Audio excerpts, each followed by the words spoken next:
So welcome back to my channel. My name is Kat and today is mini burst number 2. So it is a truth universally acknowledged that if I don't specifically make myself read the areas that I'm lagging in, then I will continue to just continue with shitty reading tastes that I have. So I realized at the mid-year check-in that I had yet to finish any books by non-binary authors or featuring non-binary main characters. So as I'm sure you guys can tell from the title, today I'm focusing my mini burst on reading non-binary authors. So I have 3 literary works to get to. The first one is actually an ebook and it is The Deep by Rivers Solomon. I love mermaids or merpeople.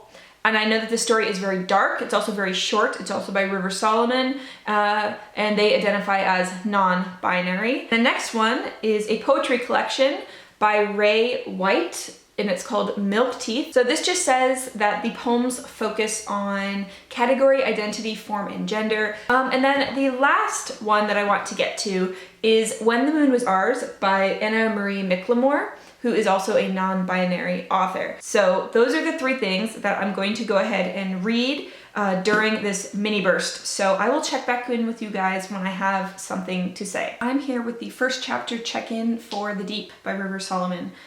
So we are following this race of mer people, essentially, who descended from slaves who were thrown overboard during the slave trade. And there is a historian who stores all the memories of all of these ocean-dwelling people, and once a year everyone gets to experience the memories, but the problem is that the historian experiences the memories all the time. And we are following that historian named Yetu, and I believe that she is on the autism spectrum or something along those lines. It would make sense because Rivers Solomon has ADHD, anxiety, and autism. As the story opens, Yetu was very overwhelmed and realized that they are 3 months late to do the sharing ceremony, although it's not really clear how that's going to go because of the anxiety and how poorly they are dealing with the influx and all of the remembrances. So far, I like the concept, but I'm a bit confused about things. Things aren't really explained that well. The next time I check in with you guys will be the halfway mark. I hope that you are doing well.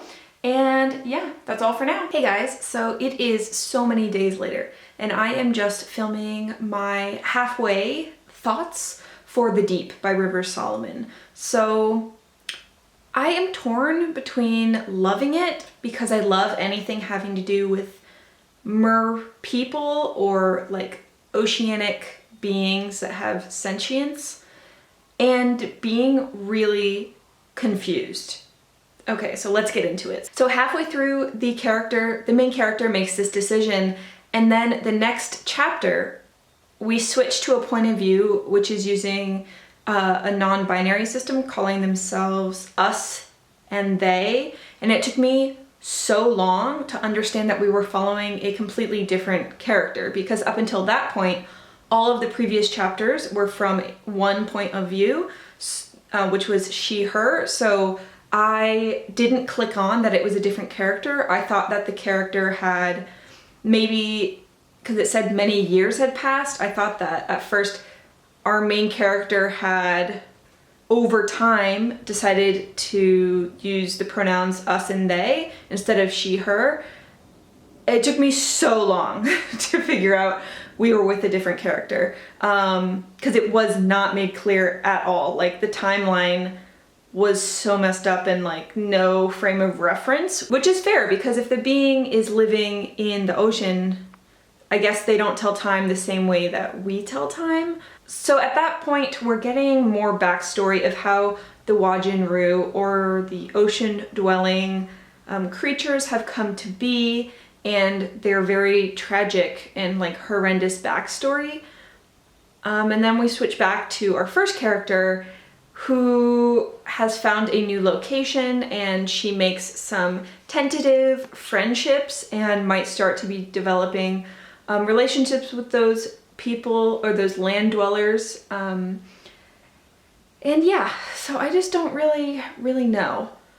I think the writing is beautiful, but it is also repetitious, is something that I wasn't expecting, because I've just heard absolutely amazing things about River Solomon's storytelling, but I think so many of the ideas and even the exact lines are repeated throughout the telling, and for such a short novel, that seems really weird to me, that specific phrases or patterns would be repeated.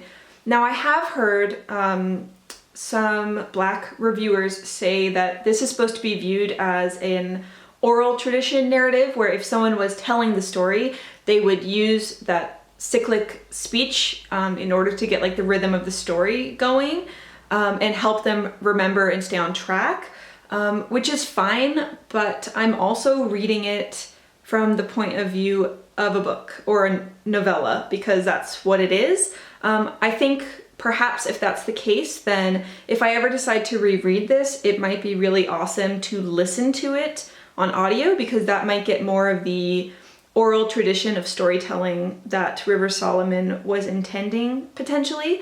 So yeah, those are my thoughts at this point. I am hoping to finish it tonight. Hey guys, so I'm here with an update. I did just finish The Deep, and I have some thoughts about it. Storytelling is quite disjointed, confusing, repetitious, and also contradictory, which is, I think, something I'm going to touch on right now, because earlier I did mention the repetitious style and how it could very well be indicative of the oral tradition. So I don't necessarily think that the repetitious style would necessarily count against it. It's just something that wasn't to my taste specifically. But something that I really wasn't a fan of was how contradictory some things were.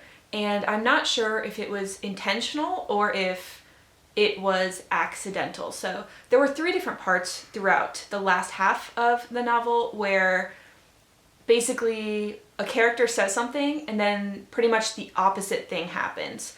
So I can't really get into what I'm talking about without spoiling, so I'll just kind of give a hint about the 3 instances. One is about the nature of the storm, and from what we know of history, that kind of storm couldn't have been produced without someone spearheading the efforts, and that situation just didn't make sense at all and was contradictory. Other things that the characters said and did seemed very contradictory, where it was pretty much like, I can't do this because this, and then the character would turn around and do that exact thing. And I was like, okay, but why do you suddenly have the power to do that? And then I think the last contradiction was just in the end. I thought certain aspects of the end were absolutely beautiful, and I thought other aspects were like, okay, but like at the beginning, there were so many reasons why this couldn't happen, and then it seemed like by the end of the book, somehow all of those obstacles had vanished. So, I don't know. I'm very confused. 3 stars. I don't regret reading it, but also I think that this book is very much a Marmite book, which like you either love it or you're not sure about it. So that's where I stand. 3 stars. So ironically, I'm the gray of the Marmite world. I think I am going to read the poetry collection today just because I have a lot of editing to do today, so I want something that is a little lighter. And I just want to show you guys how pretty it is outside. So it's currently raining, and I don't know if you can see that, but it's just so pretty. Okay guys, hey, so it is about like a minute later, and I just finished the first poem. It is so good, and I think that I'm going to love it. I hope that the rest of the collection carries on being as creepy and beautiful. So basically we're following someone who's over at their partner's house for dinner when they're talking about how their mother still keeps their baby teeth in this box under the bed, and then our point of view character leaves the dinner table and goes to find the box, and then slips the tooth into their pants, and then when they get home they swallow it, and they wake up in the morning and they peel their flesh away, and there's just these quartz and crystals growing out from the inside of their body. And I'm just like, holy crap. This is absolutely stunning, beautiful, 10 out of 10, never been done, love it. Would absolutely read a book if that was like the opening chapter. Holy crap. So far I am so highly impressed by this. I know it's just the first poem, and maybe the first poem is the best, but I'm hoping that the entire collection is this good, because if so, I have a new favorite poet. So yeah, I will check back in with you guys later when I am halfway through. Hey friends, so I'm just giving you guys an update on this poetry collection by Ray White. This is odd and amazing. So the first two sections were very much about dystopian cities and like homescapes, and then the section that I just finished was about the non-binary experience and just about all different aspects. And I think one of the poems that stuck out the most to me, that was like the most painful, was one called something like Beneath the Sparrow's Nest. It's about the poet hiding around the side of their house while their mother calls them by their dead name, and they're hiding under this sparrow nest. And I was just like, wow, that sounds so brutal. And another poem that I really, really liked was called Regarding Your Suspension, and it starts out Dear Ray, and it lists all the reasons why their gender and how they conform or don't conform basically makes them eligible for suspension and for being let go. And then it gives them like helpful next steps to think about, to get like to undo the suspension. And it's just really so annoying and made me so angry. And I can't imagine like how angry people are pretty much every day who are part of the non-binary spectrum, and they just are constantly mislabeled continuously all the time. And so far this is like super kind of perfect. The first third was just up my street, frankly, like weird and a bit creepy, haunting, love it. And then the middle section was just like a gut punch about non-binary life, and again, learning a lot. And I'm really glad that I found this at a thrift store in Australia, because like I never would have heard of it otherwise. I highly recommend it so far, and I will let you guys know my final thoughts when I finish it. It is so many days later, and I realized I never updated you guys on finishing Milk Teeth by Ray White. So I am going to go ahead and give this 3.5 stars. Some of the poems in here were absolutely phenomenal. In the second half, some of my favorites are Skyward, We Fall Apart, Under Over, Diary of a Lavender Plant, and the notes section in the back. So I just want to read to you the notes on pronouns that Ray White used in their collection here. So it says, many poems in this collection use gender-neutral pronouns, i.e. pronouns that aren't him, he, or she, her. The poem Supper uses am-er pronouns. These are based on pronouns used by mathematician educator Michael Spivak in the manual The Joy of Text. While am-er are considered part of the Spivak pronouns used, the exact history of them is unclear. Floodplains and Sunday Stroll use they, here, here's pronouns, and Wanted, Trained Physiotherapist, and Diary of a Lavender Plant use singular they, them, theirs pronouns. So as you can see from that, this poetry collection really explores non-binary, obviously, pronouns, life, and how people want to be seen and referred to and, you know, spoken of by the ones that they love and interact with. I really recommend this for anyone who wants to read poetry that explores non-binary life and or also houseplants. And also, a lot of these poems are very sensual and explore the body. And that's actually why half of a star was taken away. For me personally, there is a lot of description of removal of body hair, which I understand is not a big deal for a lot of people. It's a very specific me trigger situation. So as you guys don't know, I wear wigs because I have trichotillomania, which is the hair pulling disorder.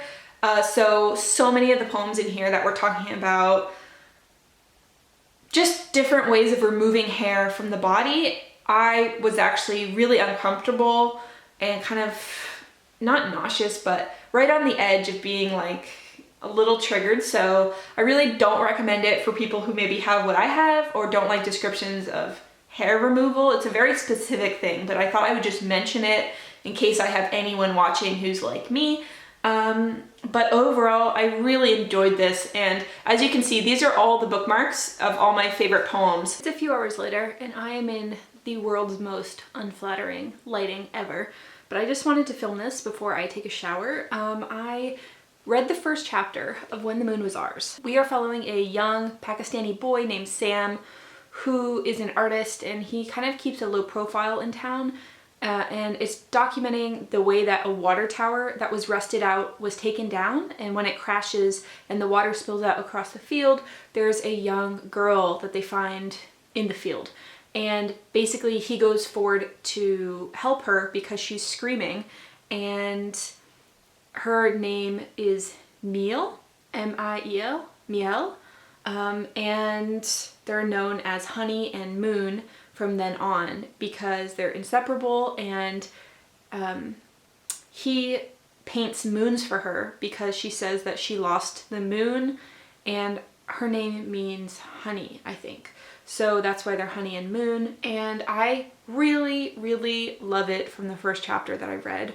It seems really sweet, and oh, did I mention that the little girl has flowers that bloom from her wrists. And it just reminded me so much of one of the stories from Jen Campbell's book, The Beginning of the World in the Middle of the Night, called, I think it was Zombie Green, something. I'll put the title here, but it's one of my favorite stories from that collection, and I am really excited to see where this goes, and I really hope McLemore keeps the plot more together in this one. So I will update you guys when I know, but currently I am really, really loving it. Oh, also, I really loved the dedication in the beginning.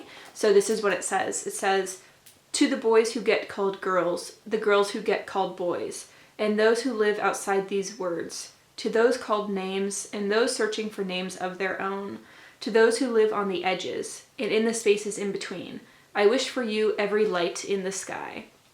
So I just think that that's amazing, and I cannot wait to read on. Okay, so I am here with the halfway update for When the Moon Was Ours. I am very happy to say that this Anna-Marie McLemore is working for me. So we are following two main characters, Sam and Miel. Miel is a young woman who is an orphan, and she has this curse or this family legacy where she grows flowers from her wrist. And Sam is of the same age, and he is a transgender boy, but the only one who knows that is his best friend Miel. There's a lot of magical realism happening, and Sam works part-time as a pumpkin picker for this family who has 4 beautiful girls, and I think that this book so far is really fascinating. It's kind of reminding me of like Follow Me to Ground and I guess Sleeping Beauty, like the original Sleeping Beauty, and some aspects of Cinderella.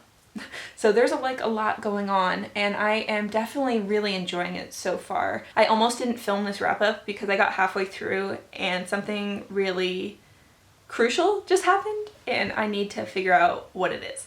So tonight and tomorrow I will be finishing up the second half of this book, and I will get back to you. Okay, I am here the next morning, and I have done my makeup in orange and black because after this I'm filming my Halloween October TBR. Couldn't be more excited. So let's talk about this book. I just finished it this morning. It was alternately fabulous and also let me down.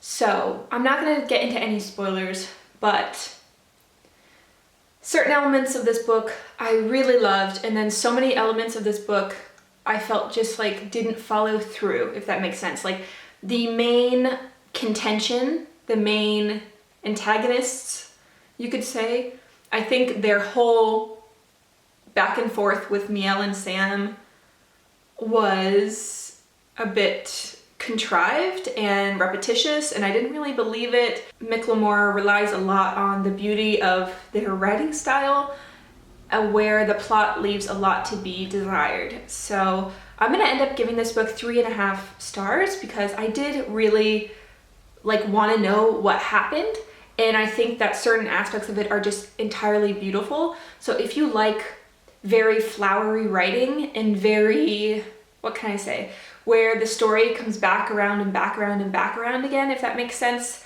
people are thinking about things over and over and over again, then this could be for you. It's not one of my favorites, but also I'm so glad that I finally finished one by McLemore. So I'm just gonna do a brief little wrap up here of the 3 books I read with non-binary rep. I gave this 3.5 stars. I also, like I just said, I'm gonna give When the Moon Was Ours 3.5 stars. And actually, I think that I said The Deep by Rivers Solomon I was going to give 3.5 stars, but I'm actually gonna bump it up to 4 because that is a story that has really stuck with me and I keep thinking about it all the time. So out of the 3 books I read, my favorite was The Deep by Rivers Solomon. And thank you so much for watching this mini burst. If you've made it this far, let me know which of these 3 books, well, and poetry collection you find most intriguing. And I will see you guys in another mini burst soon. Bye!